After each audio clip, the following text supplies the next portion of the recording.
In the news, aviation passengers right, airlines will face sanctions for flight delays and cancellations, must refund 100% airfares to passengers from the federal government.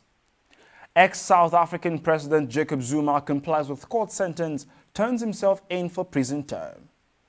And Haiti police kill 4 suspects linked to president assassination, 2 in custody. State of emergency declared as COVID cases rise 2 weeks to Olympics. Details coming up shortly.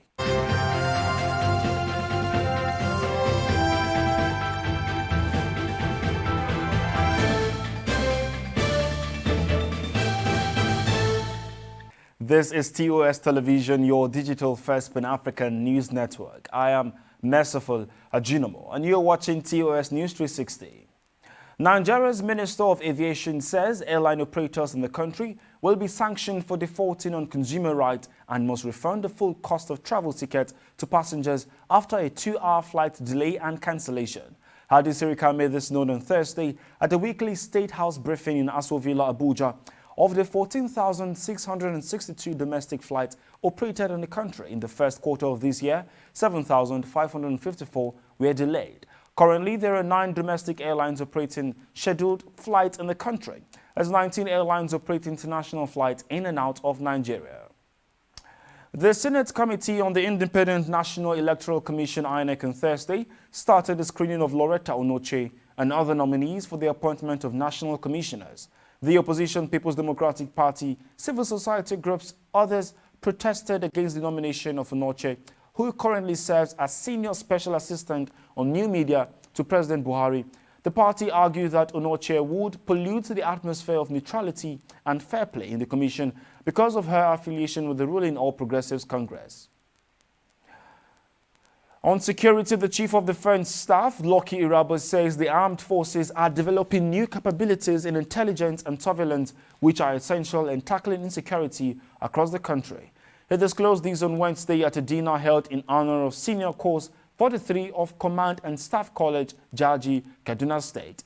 Irabo noted that in order to achieve this, curriculum of training within the services of the armed forces was constantly reviewed to accommodate new platforms. And now to news across Africa. Former South African President Jacob Zuma has handed himself over to police custody just minutes before the midnight deadline for police to arrest him to begin serving a 15-month prison term for contempt. Zuma refused to comply with a court order to appear before a judicial inquiry into corruption during his term as president from 2009 to 2018. Justice Minister Ronald Lamola on Thursday said the former president will be eligible for parole after around 4 months of his 15-month prison sentence. Zuma, who is at the Escort Correctional Center, will be held in isolation for 14 days, in line with COVID-19 protocols, the Justice Minister adds. Ethiopia authorities say that humanitarian flights are allowed to its northern Tigray region amid concerns that aid is not reaching people facing famine. But the civil aviation head and UN say no such flights had yet left the capital. Prime Minister Abiy Ahmed's government declared a unilateral humanitarian ceasefire last week from the battle it had with the Tigray People's Liberation Front, SENT. But Wenceslao Honengwau, Director General of the Ethiopian Civil Aviation Authority, said no such flight had taken off from Addis Ababa this week. According to the United Nations on Friday, food shortage has worsened dramatically over the past 2 weeks. This is your digital first Pan-African news network, TOS Television, and you're watching TOS News 360. Global business and entertainment stories when we return. Do stay.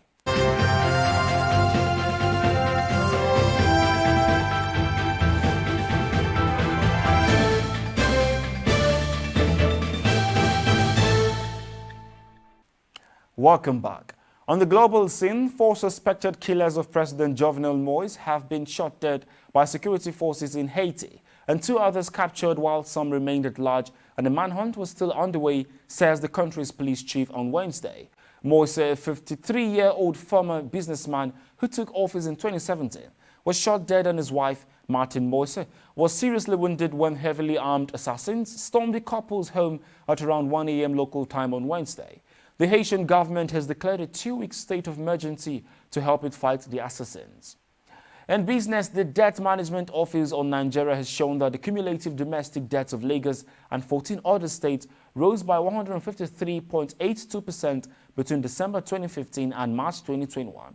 The other states are Yobe, Abia, Adamawa, Anambra, Benue, Borno, Imo, Katsina, Niger, Ogun, Ondo, Sokoto, Taraba, and Zamfara. Each of these states recorded at least 100% jump in less than 6 years on the review. The 15 states on the review had a cumulative domestic debt of 1.68 trillion naira as of March 31st. The 15 states as of December had a debt stock of 661.89 billion naira, which increased to 1.68 trillion naira by March. The Federal Inland Revenue Service has engaged some commercial banks as agents to freeze and recover 1.8 trillion naira from accounts of MultiChoice Nigeria Limited, owner of the satellite television DSTV, a popular subscription-based platform in Nigeria, and MultiChoice Africa. The FIRS explains that the decision to appoint the banks as agent and to freeze the account was as a result of the group's continued refusal to grant FIRS access to the service for audit. FIRS adds that the companies are involved in the under-remittance of taxes, which necessitated a critical review of the tax compliance level of the company. The Federal Executive Council has approved the 2022 to 2024 Medium-Term Expenditure Framework and the Fiscal Strategy Paper. Minister of Finance, Budget and National Planning Zainab Ahmed disclosed these after the meeting of the Council, which was presided over by President Muhammadu Buhari in Abuja on Wednesday. According to her, the ministry presented a memo to FEC with a 2022 projected revenue of 6.54 trillion naira and 2.62 trillion naira to accrue to the Federation account and value-added tax respectively. The revenue is projected to increase in 2023 to 9.15 trillion naira, she says. And to sports, a state of emergency has been declared in Tokyo, which will run throughout the Olympic Games to fight the coronavirus surge across the country. The state of emergency was announced after a meeting between the organizing committee, the government, and the International Olympic Committee President, Thomas Bach. The Olympic Games are scheduled to take place in the Japanese capital between 23rd July and 8 August. There is lots of opposition to the Games, which have already been postponed by a year because of COVID-19 and have experienced setbacks, including massive budget overruns. And that is TOS News 360 on your digital first Pan-African news network. For more updates, visit www.tostvnetwork.com. Do follow and like our social media handles on Facebook, Twitter, and Instagram. And remember to subscribe on YouTube. Stay with us and enjoy more programs on TOS Television Network. I am Merciful Ajinamo. Many thanks for watching.